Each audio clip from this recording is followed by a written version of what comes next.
A day will come when I will tell my story of how many times I failed, the pain I endured, the sleepless nights, and the hard work I put in.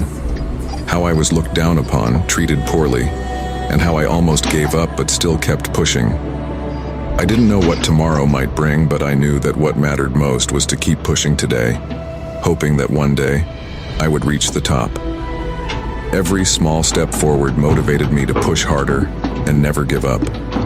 Sometimes it got so tough that I had to remind myself, this is a test. Life is testing my strength, my resilience, and my ability to hold on.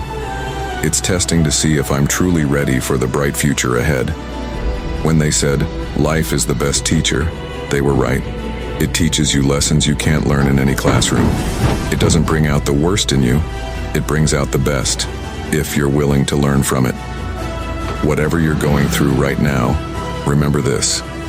Life is preparing you for something greater. As long as you don't give up, you will make that dream a reality.